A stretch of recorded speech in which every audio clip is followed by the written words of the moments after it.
So we're continuing on with the chapter on Islam from the 7 great religions, and I was reading through this, and I don't know how everybody feels, but I was wondering if, because there's quite a bit to cover, I was thinking whether we could, I had picked out some parts of it that I thought we would go over. But I also wanted to ask if there was anything that struck anyone. If there was any parts that really stood out to people. And there's Maria's cat. He'll be down in a minute. He's up and down. I'm glad to see he's well. Oh, yeah. I mean, we could start with the first part of this about the teachings, about the unity of God, and that the heart of the teaching is the unity of God, and there is no God but God, who's also known as the giver of mercy. Perhaps we could read that part starting with first of all comes, of course. In my book, it's on page 213. But it's where we left off, but it's a little farther down. Turn now from the life of the founder, and then the first line is, first of all comes, of course, the unity of God. Does anyone want to read? Sure, I'll read. Okay. Do you want to tell me when to stop? Sure. Oh, good Just gracious. Those holler are me your down when quotes, I'm isn't done. it? Okay. Or do you want to choose right now? Probably to the end of the quote, because the whole thing has a quote after it, doesn't it? So God is gracious and merciful on 2:15. Yeah, I guess so. Okay. I'll just get into it, and if you want me to keep going, I will. If you want me to stop early, just stop me. Okay. Because Jerry is giving a talk, I'll just listen. Shri, you need to mute your mic. Your mic. Oh, sorry. That's okay. Okay. Turn now from the life of the founder, and you can never ignore the life of the founder in any faith, for it is the heart and the mainspring of the faith. Turn now to the teachings. First of all comes, of course, the unity of God, a teaching found in every faith. The specialty, perhaps, of the faith of Arabian Prophet being that he taught the unity of God as the king, the ruler, the governor, of him who we call Ishvara, the supreme logos. Over and over again, the words ring out, say God is one God. He begetteth not, neither is he begotten, and there is not anyone like unto him. It's from the Quran. That is the heart of the teaching. That is the supreme message. For every religion has a special word to speak and a special message to deliver. And as the great word of Hinduism is the universality of the self, the God who is in all, and all men with him, so the great word of Islam is the unity of God as ruler. There is none beside him. There is none second unto him. I might quote a dozen passages from Al-Quran, in order to prove it. It is not necessary, though I add a couple. God. There is no God but he, the living, the self-subsisting. Neither slumber nor sleep seizeth him.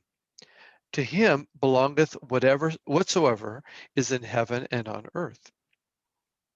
Who is he that can intercede with him, but through his good pleasure?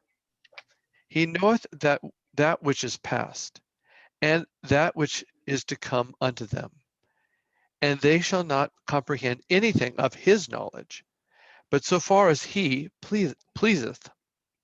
His throne is extended over heaven and earth, and the preservation of both is no burden unto him. He is the high, the mighty. Even the woodenness of the translation cannot disguise the splendor of this passage.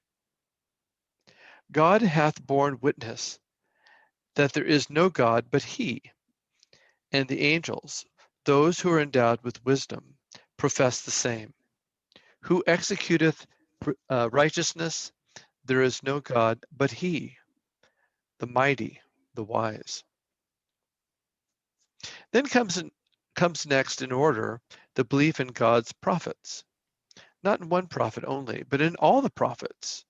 Over and over again, it is declared in Al-Quran that there is no distinction between prophets. All prophets are from God. Each is sent to his own people and does his own work. And you will find all through this book of the prophet that the other prophets are recognized by him, and that he does not seek to interfere with them. Jerry, just wait, Of course. this is good, thanks. Okay. Were there any comments?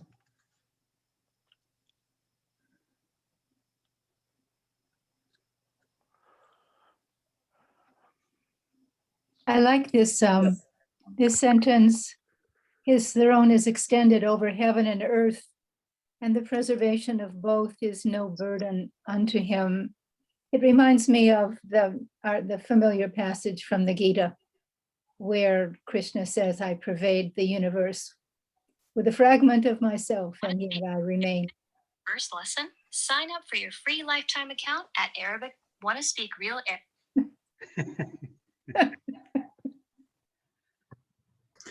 I muted. See, even here there are commercials. Yeah. I was looking up whether Arabic nouns have gender, and they don't, unless you insert a syllable, ha, I think it is, at the end of the noun, then it makes it feminine. But otherwise, nouns don't have gender. So he was constantly saying God, referring to God as he, but that's not really the case.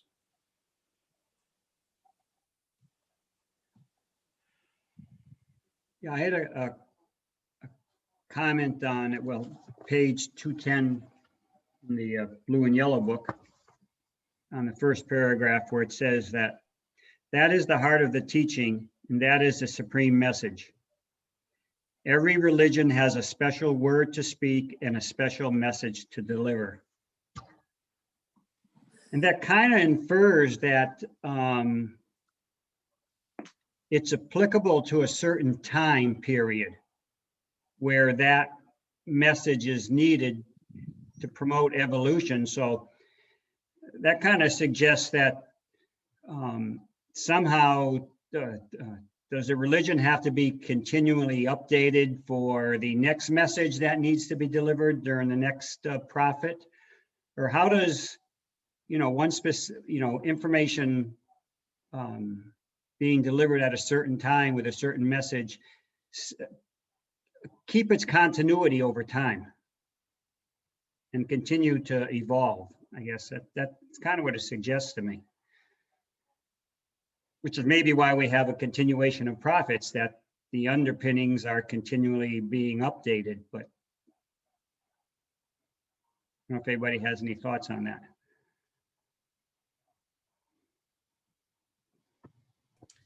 I think in all religions there is a part that is eternal and a part that is applied to the people of the time, and that's true everywhere. If you don't address the particular idiosyncrasies of the people you are talking to, then the message is not going to take hold on people so that it keeps on, being transmitted.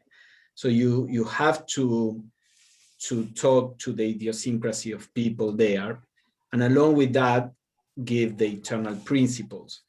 The problem is that religions very rarely know how to separate these two things and understand these things belong to the temporal aspect of the teachings that may not apply any longer now, and these other are eternal truths. And I think that's the main problem in religions. Normally, at least in the West, religions become forces opposing evolution because they get stuck and they try to impose the same kind of, teachings when they don't apply any longer, especially the temporal ones. Yeah. So if you want to follow a religion and you want to continue to evolve, does that mean it can't be done? You've got to shift to the esoteric side of it? I mean, yeah, it or seems like even it's, in the exoteric part, there are eternal truths. right. People need to be discerning and to see that, to the eating pork in Judaism. I don't know why that example came to me.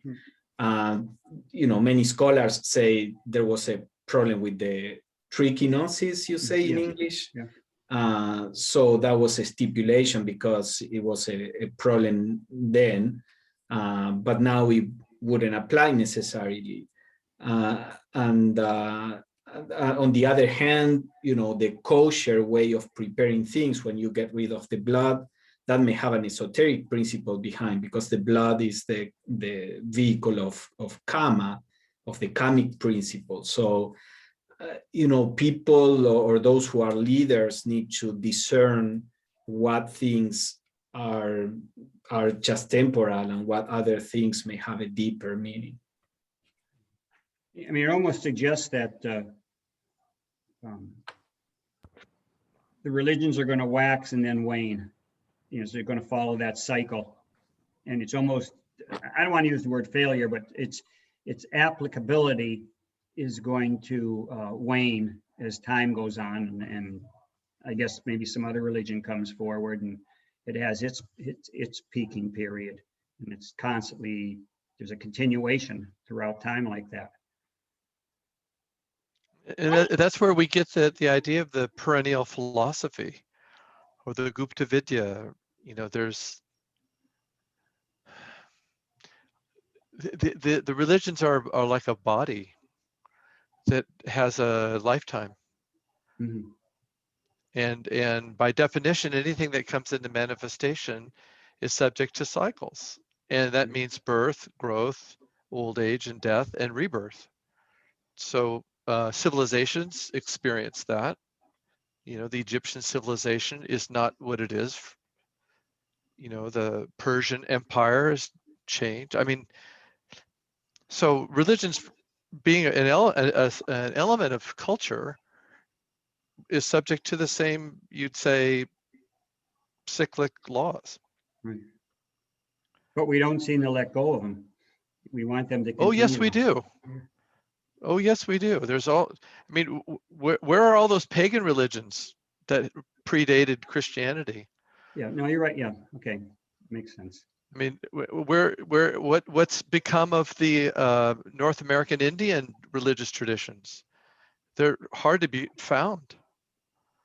But there's a huge comeback now with so much of the indigenous teachings, and that's what I was thinking about with regard to religion. There, like Jerry was saying, it kind of goes through a rebirth, but the rebirth happens because of the different way of people viewing that religion and taking bits and pieces of it and creating their own, I think. I mean, it doesn't become a formal religion, but people hold it as their own sort of a spiritual practice instead, but it comes from that religious foundation. Well, also, if you add to that the fact that HPB says that human beings in their current condition have been on this earth in cultures for 18 million years. 18 million years. How many cultures, how many religions have come during those periods of time that we know nothing about?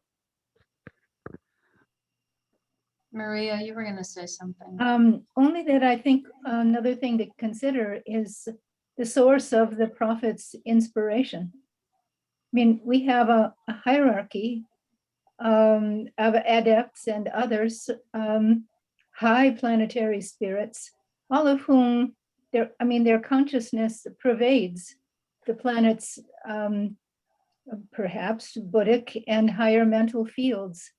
And that's the inspiration, the one source for all the various prophets. They just draw from it in their own way, maybe mostly unconsciously. So the hierarchy has insights way beyond ours, and they can see perhaps even thousands of years into the future. That's the mother source. Can I jump in here? Yes, of course. To me, somehow reminds me of the 5 blind men and the elephant. Different generations at different time saw the way, one aspect of reality. And perhaps somebody should put together all these aspects to get a full picture. It reminds me actually of going on a hike once. There was this lake, and there was another lake on top. And we were hiking from the lower lake, and we thought there was a waterfall coming out from a hill. We went up, we saw that actually there's an island and water is flowing down from one to the other, and so on. And every location on our hike, things look totally different. Finally, we found that there's not one hill, but a whole range of peaks. So to me, it appears that different generations in history, different places, different continents looked at these things and got a picture of reality. But it was not the whole picture. And maybe somebody should put it all together. Maybe the theosophists are best suited for that. Thank you. Everybody's pretty busy now already.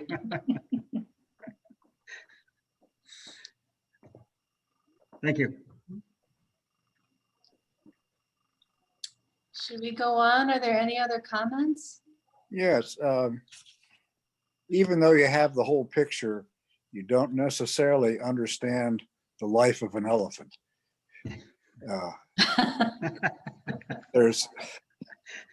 There's another whole aspect to things that comes from beyond the mind, beyond seeing all the pieces and knowing how they fit together. There's the life of the animal or person or idea that's behind it that we have to grasp. That's it. Thanks.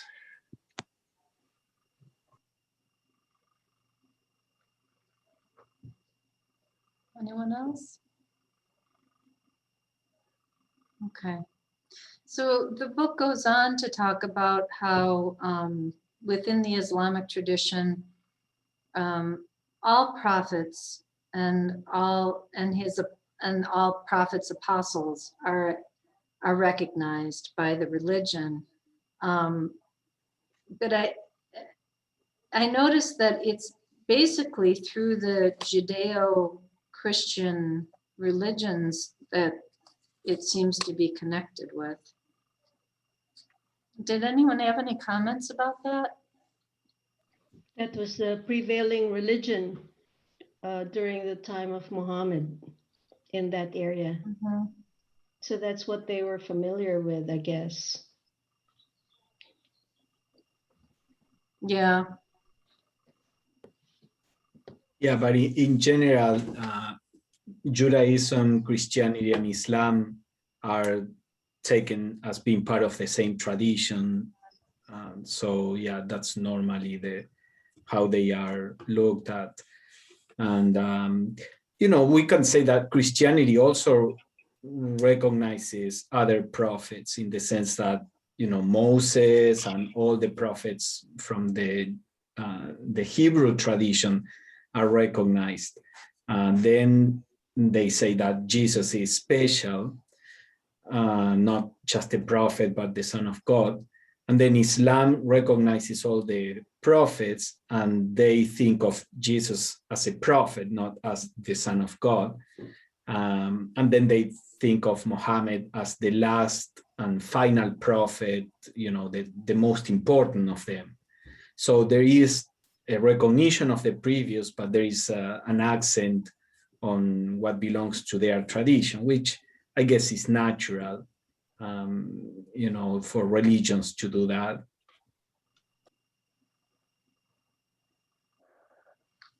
But doesn't it seem interesting that, you know, Christianity's emphasis on the speciality of Christ and Islam's emphasis on only one God, those ideas taken to their extremes, perhaps materialized, perhaps misunderstood, just is ripe for dogmatism. You can see the seeds of negative dogmatism in an overemphasis on the exclusive position of Jesus and this insistence that there's only one God, and that's our God, the one that we conceive of, the one that whose image we've created in our minds, whatever that might be. It's interesting that way. Right, but she does go on to talk about the fact that, you know, in perfect accord with this liberality, about what that one God means and submitting to the will of God. Does anyone want to read that paragraph? I can read if you can help me find where you're talking, please. On my book, it's on page 215, and it starts in perfect accord with this liberality. Okay, I have that. Thank you. In perfect accord with this liberality is the Prophet's use of the word as Islam. He often says that there is but one religion, Islam. But what does Islam mean? And how does he use it? Islam means bowing to and surrendering to the will of God. The one religion, says the Prophet, is perfect submission to the divine will. But did this begin with the Prophet of Arabia? No, he said, the very opposite. Verily, the true religion in the sight of God is Islam.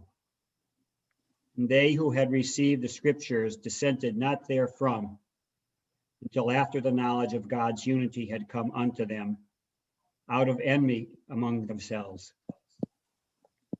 Abraham was neither a Jew nor a Christian, but he was of the true religion. One resigned unto God and was not of the number of the idolaters. Verily, the men who are nearest of kin unto Abraham are they who follow him, and this prophet and they who believe in him. God is the patron of the faithful. Who is better in point of religion than he who resigneth himself unto God, and is a worker of righteousness, and followeth the law of Abraham, the orthodox, since God took Abraham for his friend. In that sense, only is Islam the one religion. All men of every faith who surrender themselves to God are truly children of Islam. It is not the fault of the Prophet if his followers have narrowed it in later days. I appeal to the Prophet against his followers, as I have often appealed to the Christ against the Christians, and to the rishis against the modern Hindus. On a certain day, we will call all men to judgment with their respective leader. And whosoever shall have this book given him into his right hand, they shall read their book with joy and satisfaction. As to the true believers and those who Judaize, and the Sabians and the Christians and the Magians and the idolaters, verily God shall judge between them on the day of resurrection. Resurrection. Thank you. That's good, Doug. Thank you. Thanks.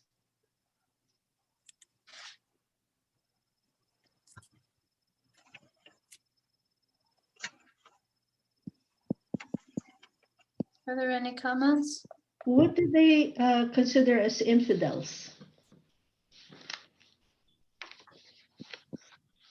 I think from what I understand and how, and I've read, aside from reading this, I've been reading this other book called The Divine Seeds of Love. And I mean, people who don't follow the way of God in the sense of don't follow the understanding that all is divine. That's how I've understood this, as the people who are considered infidels. In the reading last week, it was suggested that Muhammad felt that anyone who didn't follow the tenets of his own faith was an infidel. That he meant that he suggested that many who were following Islam were not following the faith. At the beginning of each religion, there is, in general, there isn't the sense that this is a new religion. Normally, that identity of this as a separate religion is built up later as the religion expands and takes on some special character. This was the same with Jesus. Most of the apostles regarded Jesus as part of the Jewish tradition. So probably Muhammad meant infidels, those who were idolaters, or those who didn't surrender to God. Same with Islam. Probably he was not thinking of a separate religion. He was just using, as Annie Besant says there, Islam as the attitude of surrender to God. Then as time passes, there is this identity that solidifies, and then there is the opposition to others. So infidel means unfaithful, right? So anyone unfaithful to God, whatever name you give to God, I guess. Right, which is why Annie Besant in this chapter writes, according to this, it would seem theosophists are the only true believers today. There's a little footnote, because we have the understanding that there is this divine principle that is there. I actually laughed at that. I thought that was a little funny. And that may have been true, in the early 20th century when nobody else was talking about unity. Mm-hmm. Today, many other people are talking about unity. Of course, yeah.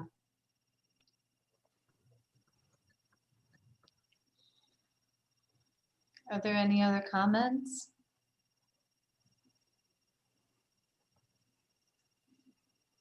Okay, shall we move on? I don't want to seem like I'm rushing through it. I just felt that my book is like this. I've got all these little stickies. So there's all these points that I'd like to go over. Let's see.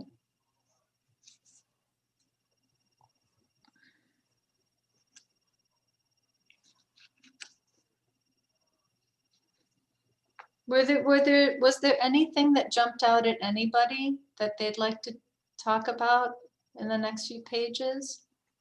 Anything anyone noted?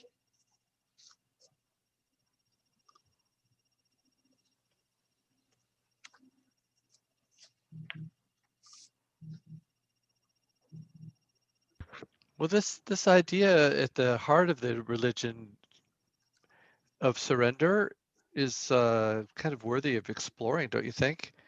What is the full meaning of surrender to a devotee of Islam? And how do they know what to surrender to?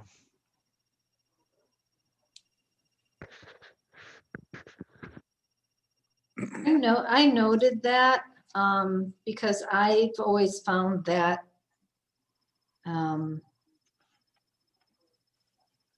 a very interesting practice, is the ability to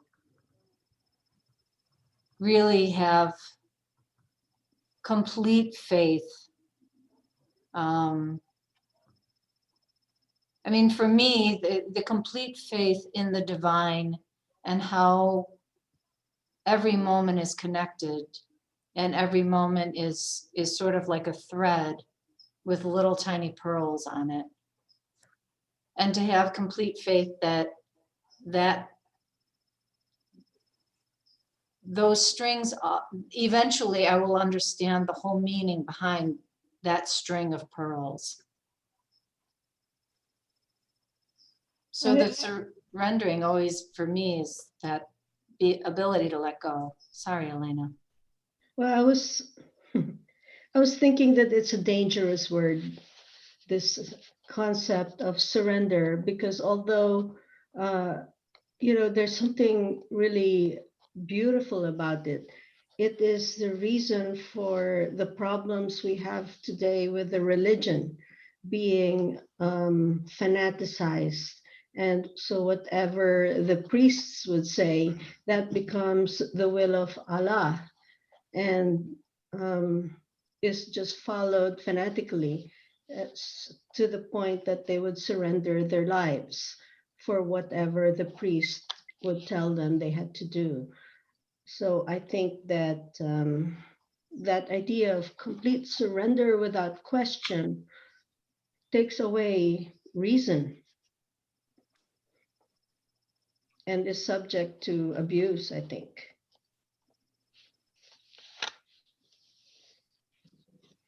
I agree, except later on, though, she talks about the need for knowledge.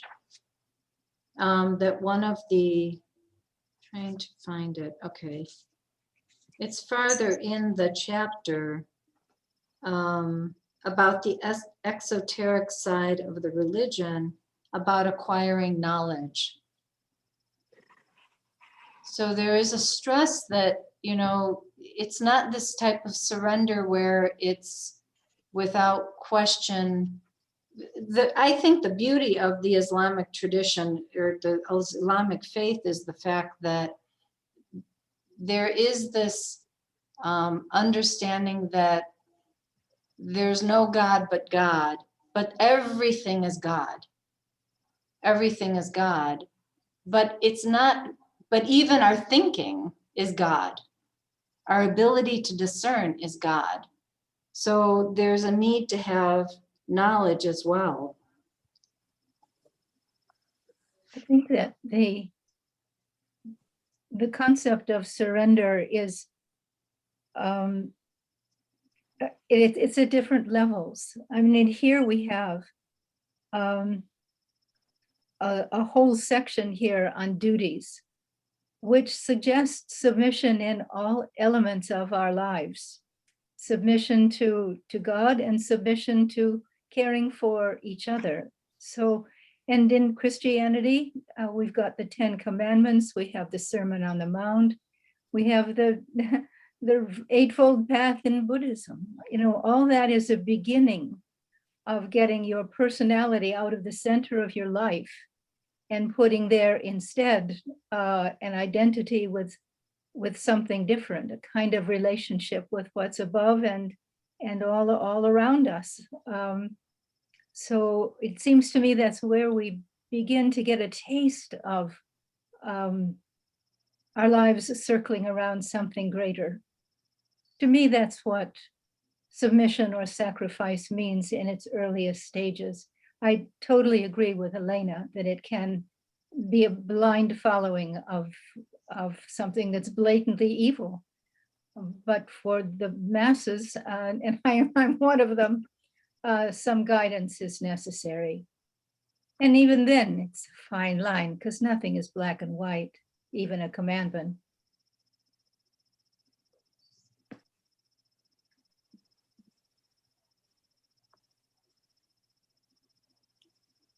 Any other comments? Well, one other thing, Pablo had mentioned it in the last meeting last week. We're kind of looking at maybe a bit disparagingly about some of these tendencies in this religious tradition to become dogmatic. But as Pablo had mentioned, the Islamic tradition was the conduit for the, you might say, the Renaissance ideas that came back into flower in Europe after a long, dark period when the pursuit of knowledge and science were really suppressed. So it's an interesting contrast that, you know, there seems to be an element of a tendency towards dogmatism, but at the same time, there was a flowering of culture and of science and of the arts that flourished in the Islamic tradition that actually was the flame that reignited the candle of knowledge in Europe. So how did those two things happen? It's an interesting question. How did it serve that purpose and then also fall prey to this dogmatic component?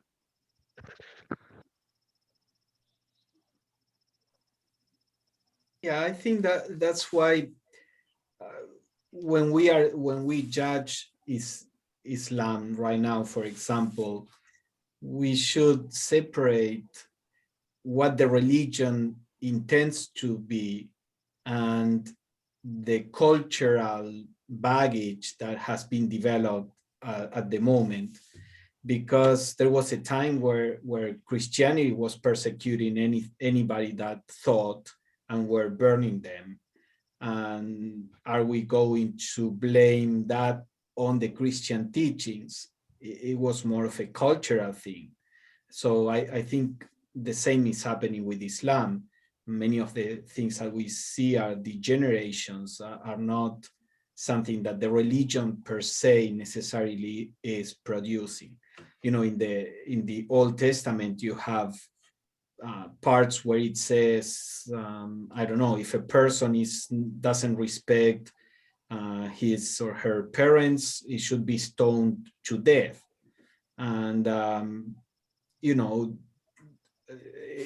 there is a lot that has to do with the state of the culture in which that religion is, rather than with the religion itself. And obviously, the Middle East is on a down, you know, descending arc right now.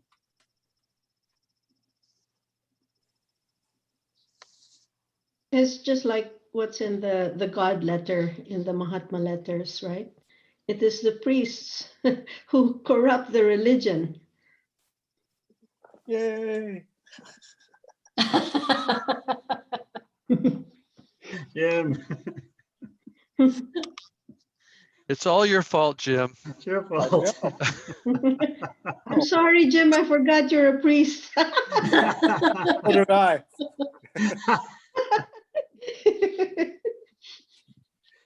No, every religion has this problem with dogmatism, and there are people who are high-thinking philosophers, and there are people who aren't, and we find it in every religion, not exclusively Islam.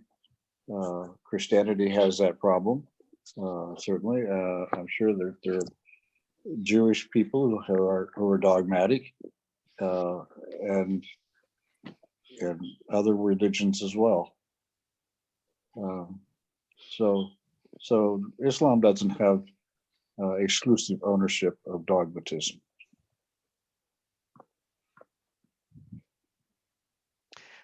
The one thing that you could say, though, is that, you know, originally the word dogma just means doctrine. It didn't have any pejorative elements to it in the original Greek, I believe. It came to be a pejorative, like the word myth. It has negative connotations now, but we all know as theosophical students that the great myths of mankind are very rich and meaningful. They're not lies, you know. But the dogma idea takes hold particularly when the tradition loses its philosophical roots. In other words, it's a culture of examination and of testing. So, you know, one of the things the Dalai Lama will say is that the Buddha emphasized questioning and testing every single idea that he offered, and not to take any of it on authority. And the Dalai Lama will say he took full liberty of taking advantage of that, of testing out each and every idea. And the Dalai Lama is famous for wherever he travels, he doesn't just speak to his adoring followers. He actually seeks out scientists, leaders of religion from other traditions to try and find out maybe where he might have gone wrong in his thinking, or to test out the ideas, to expand his own horizons, you know. And I think when the religions are at their best, there's a healthy philosophical culture in it, of questioning and re-questioning and testing and experimenting, kind of like a scientific method sort of thing. And the religions are healthy when those philosophical engines are humming. When they come to a standstill and there's an insistence on one formulation of an idea and any other formulation is viewed as being an enemy, then you get this concretization that leads to all sorts of trouble. And this is when people start killing each other, unfortunately. Well, good segue, Jerry. So we'll move into the whole philosophy of Islam. Michelle will have my head if I don't get through the half of this chapter. So I'll have to lie and tell her we finished it. Yeah, you lie and we'll swear to it. Pablo? There'll be no beheadings in theosophy. I just feel that all religion, at least on the old time, they come to life because there were a lot of ignorant people. And the prophet or the leader of that church, they want to help them to live in the good way, to respect the law, to respect the elderly.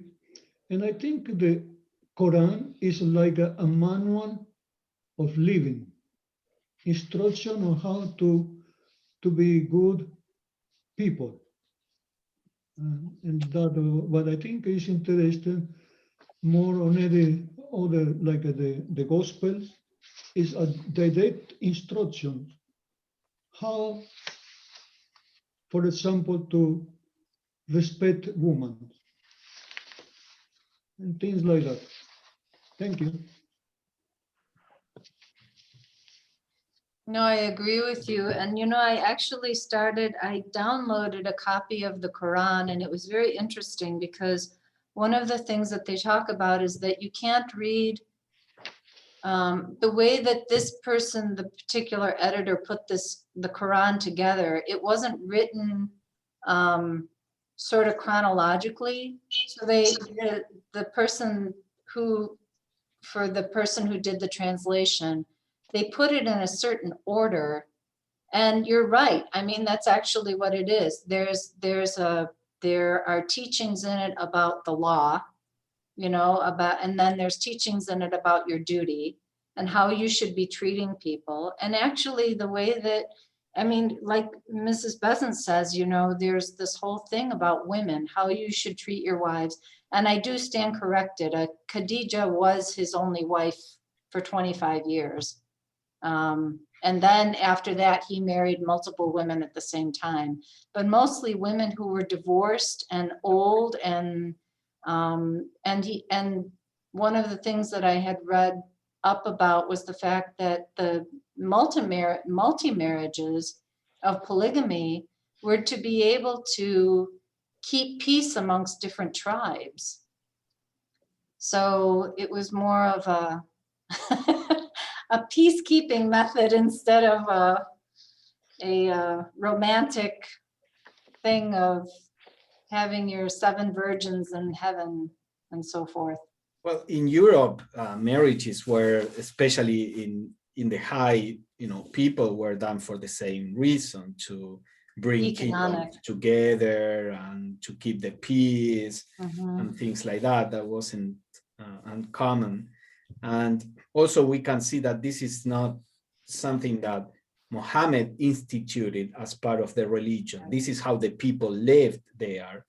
and you can't come and just try to break with all the ways that people behave. You try to reform it in a way that it may work. Correct. Yeah, and it is promoted that, if you can't love you can't love two women equally, then you shouldn't have two women. You should only have one wife. And like she says in the book, it was not encouraged. They were later hoping that people would stop doing that. The current condition of marriage in the Islamic faith at the highest levels, or in say the Saudi Arabian culture, is there polygamy? Yes. Marry Yes, 4 there wives. is. You can marry up to 4 as long as you can Up to support 4. them. Yeah. There's the famous James Taylor song about the Civil War. And I remember the refrain from it because this soldier is kind of, into some village or some town where he's fighting. He's having, a little relationship going with some woman, and she wants him to marry him. And the line in the song is, "2 wives and the army's too many for me."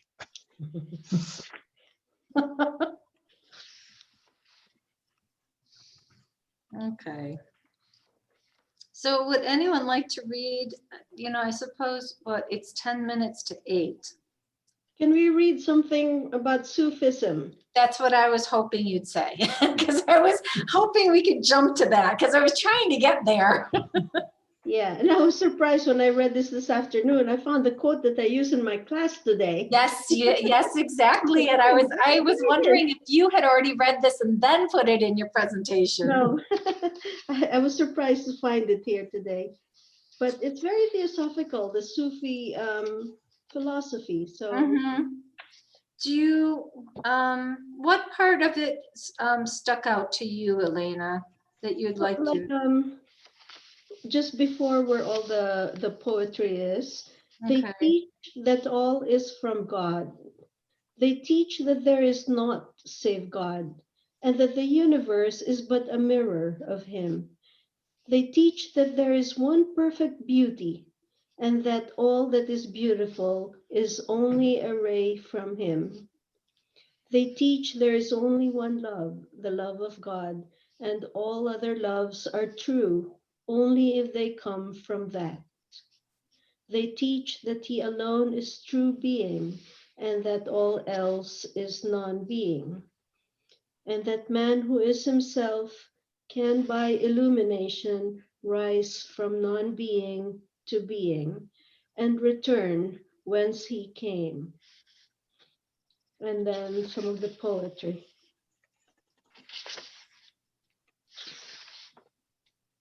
Was there a poem that you liked other than the one that you've quoted today? I'll let somebody else talk.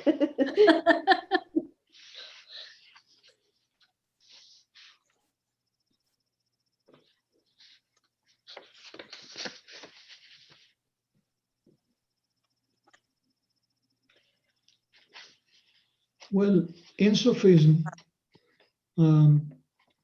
all the poets who were Sufis were like an initiate, and every poem or every kind of literature, it was like a very spiritual.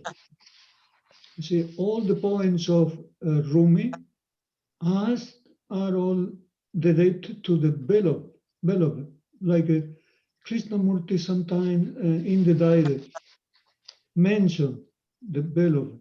He say, in the room, I am with my beloved. Beloved. So there is a very transcendental message in almost all the literature of Sufism.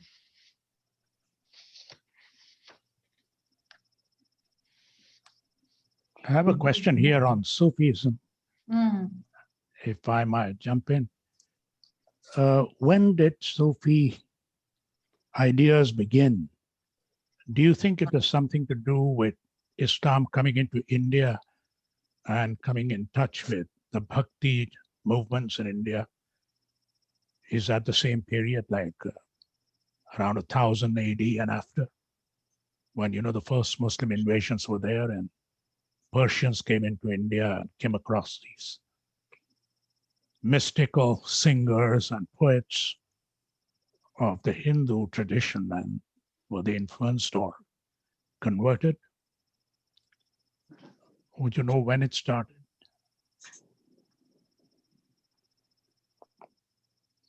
What I had read, I haven't really studied much about this point, but what I have read from some Sufis is that they claimed that Sufism was already existent previous to the rise of Islam. And then when Islam came into being over there in the Middle East, they adopted the Islamic language and religion, but that they were pre-existent. I don't know how accurate that is at the level of history, but that's what several Sufis, modern Sufis, claim. I think that makes perfect sense to me, because Bhakti movement and all were there much before, earlier. And when possibly the Persians came in touch with these, because most of the Sufi saints were either from India or from Persia, unless I'm wrong. There are many in India, because I have visited some of their, what they call dargah. Mm-hmm. Wasn't Persia part of India at one point?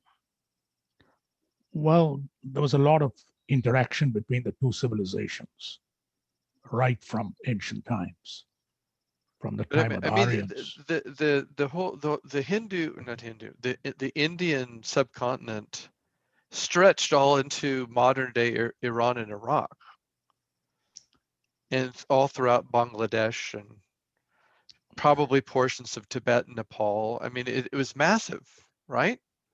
Yes. Yes, it was. I mean, what we think of as modern day borders of India is nothing like its original, at its height of civilization. Yeah, the modern day is more the political state created by after partition of India into Hindu and Islamic areas. But you're right, it stretches back, and there were always interaction with the Persians. And most of these Sufi saints, at least to my knowledge, are either Persian or from India.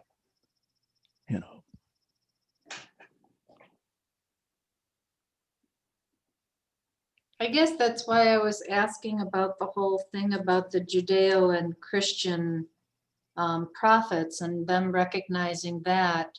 But of course, because I was thinking about that, about the whole the movement of the Persians coming in, and didn't understand how they weren't recognized. But of course, you don't have prophets and so forth. I mean, the esoteric teachings of Sufism, I mean, the main teaching behind it is having no self. So there's not going to be sort of, I don't know, movement of some kind of leader and that kind of thing, because the whole relationship is with a quiet relationship with God alone.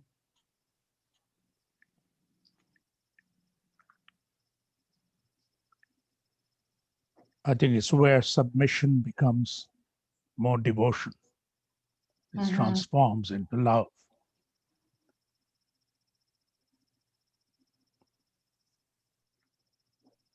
There is a very good Indian Sufi poet, Kabir, and he is mentioned sometimes like with Krishnamurti in the way the philosophy get together. But in terms of all the Sufism, we have something very unique, which approach the soul of each individual. and give the message is directed to the heart. Instead, in Judaism, Christianity, even theosophy, is a lot of intellectual things. Then you have to digest, you have to think a lot about it. But start with Rumi and the other poets, is very much into the soul, into get to God, to devotion.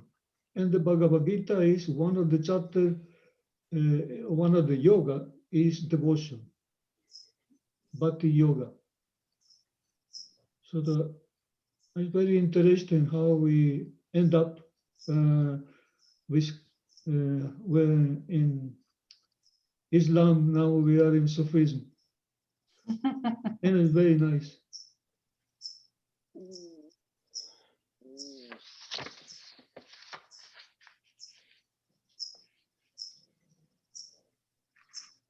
I remember from my early days whenever I visited a place called Fatehpur Sikri near Agra, the city of Akbar the Great, you know, and this place was built in honor of a Sufi saint. And your people of all faiths, perhaps mostly Hindus actually, would go and visit it, and all day long they would be singing. You know, there are people there sitting outside the dargah singing the Sufi poetry, beautiful songs in praise of God. So that is where I think Hinduism and Islam came together, is among the Sufis. Unfortunately, that was the only place they came together.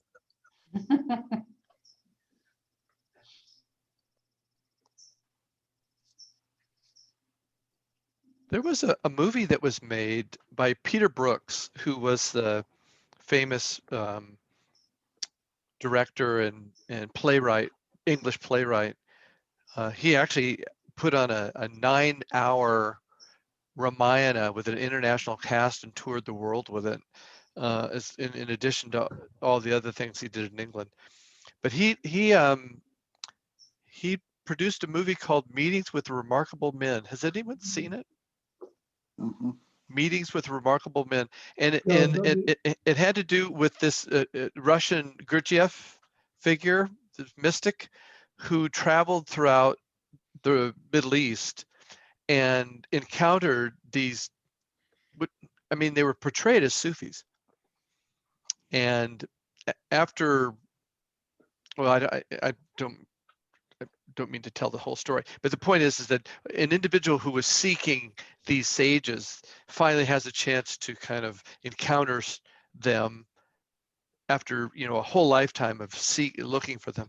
And when he goes to this retreat where the disciples are training, they're learning the dances and all the Sufi traditions in this story, and it was reenacted in Meetings with Remarkable Men. I don't know how you get your hands on it. There might be something on YouTube, perhaps maybe clips of it, but it was very interesting. Jim, did you want to say something? Oh, okay. No, Okay, I thought you were trying to say something. no, I was looking up Sufism on Google. Okay. Well, it's 8:02 and I know we're supposed to stop at 8. So I'm going to finish with just 3 lines. The union of religions lies in the spiritual truth, lies in the philosophic ideas, and lies above all in the mysticism whereby man knows himself as God and seeks to return to him whence he came.